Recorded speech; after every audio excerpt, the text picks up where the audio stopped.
महाडमधून बातमी आहे। सावित्री नदीचं पाणी हे मुख्य बाजारपेठेमध्ये शिरलेलं आहे।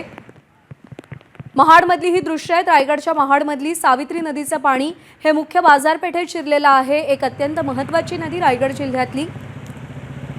या मुसळधार पावसामुळे अनेक नद्यांच्या पाणी पातळीत मोठी वाढ झाली आहे। सध्या हे दृश्य आहे महाड शहरातलं, कारण महाड शहरामध्ये सावित्री नदीच्या पुराचं पाणी आहे ते शिरलंय आणि त्यामुळे संपूर्ण बाजारपेठ आहे ती पाण्याखाली गेलेली पाहायला मिळते। सध्या सावित्री नदीनं धोक्याची पातळी ओलांडली आणि त्यामुळे अनेक महाड शहरातल्या बाजारपेठेतल्या या दुकानांमध्ये हे पुराचं पाणी आहे ते शिरलेलं आहे आणि त्यामुळे अनेक व्यापाऱ्यांचं मोठं नुकसान झालेलं पाहायला मिळतंय। आपण बघितलं तर सध्या मी या परिस्थितीमध्ये आपण बाजारपेठेत ज्या ठिकाणी उभा आहे त्या ठिकाणी गुडघाभर पाणी आहे आणि त्यामुळे आपण बघितलं तर अनेक दुकानं आहेत ती सध्या जलमय झालेली आहेत आणि त्यामुळे महाडकरांना आपण बघितलं तर या सावित्री नदीच्या पुराच्या पाण्याचा मोठा फटका बसलेला आहे।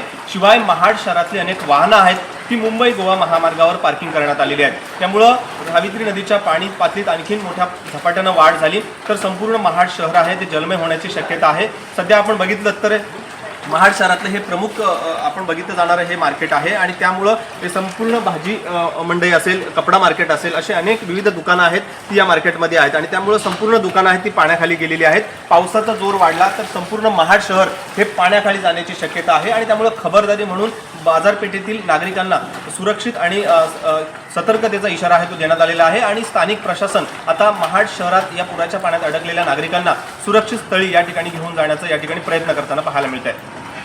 गणेश मापळकर, एबीपी माझा, रायगड।